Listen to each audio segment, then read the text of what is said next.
Jessica from GirlGamer.com, and here with me is Scott Simpson here at the Sony Online Entertainment booth, San Diego Comic-Con 2011. Here we are with Sideway, New York. So tell us a little bit of how you got the idea for this game. It's an idea that actually came from our IP partner, Fuel Entertainment. They created the IP, the characters, the world, the story. They're actually creating a cartoon series out of this. We're just actually doing the weird thing of putting the game out before the cartoon series. So it's in development now, and we're just getting close to finishing the game, which will be out in late summer of 2011.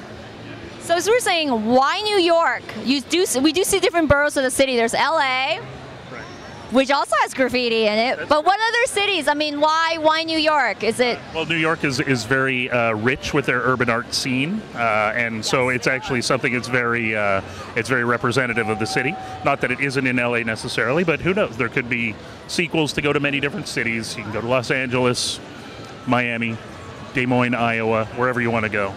Columbus, Ohio, maybe.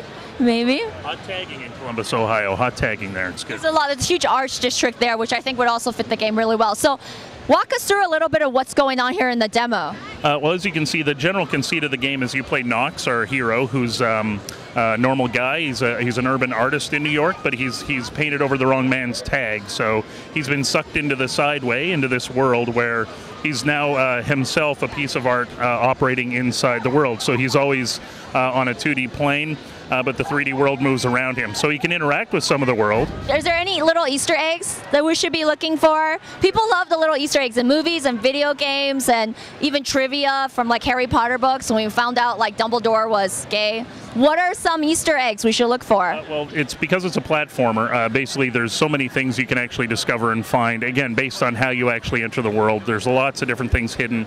The game a lot of it is action elements, so you actually have powers where you can throw paintballs or grapple or like slide down a wall with some extra paint. So there's those action elements. There's also puzzle elements to figure out how you can actually progress in the game.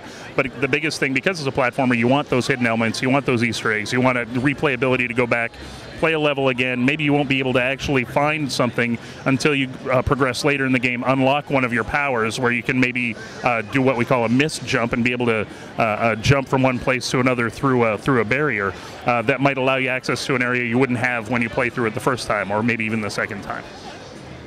So I can definitely see how this game appeals to kids. We actually had to kick out a couple of kids to this interview, but I was so excited that actually happened, as awful as that sounds, because that means that we're getting into the younger generation. You never know, they might grow up to be developers and programmers and artists and storyboards. So what do you think the appeal to adults would be? Again, it's a mature game, or it's not rated mature or anything, but it's not intended entirely for kids. Again, the art style is very unique. The story that you actually go through is pretty universal. It really is intended to be more for again, a young adult or typical gamer audience, both guys and girls. The whole point of the story is about you and your friends and getting through the world. When should we anticipate this game? Now that I saw many people were looking around for it, they're looking for flyers and more information. When should we anticipate this game? We say late summer 2011, so who knows what that means, late summer. Okay, it could be like August, September. Keep a lookout for it. Go on forums, go on Sony Entertainment Online forums. So basically, is there anything else you want to tell us more about the game that you think people should know? No, it's a very rich game. The world is very rich. Again, the world that the guys at Fuel have created is excellent, and so it gives us a lot to draw on inside the game in terms of the locations and the puzzles and how you actually interact with the world. So it's something that you can replay a lot. It's going to be on PSN, probably about $10. They haven't confirmed that yet, but coming out late summer, and hope people check it out. Okay, great. This is Jessica from GirlGamer.com, and again here with me is Scott Simpson. So excited. I've heard about this game for a little bit, but I really finally got to see the demo today. So I'm actually really excited. Because every once in a while you want to take a break from things that are ultra-violent or superheroes, and this is actually a really good one with a lot of detail, color, and art. And graffiti art is a huge cult favorite. Many books are just dedicated to just street art, and you get to put both street art and video games together. It's like two birds and one stone.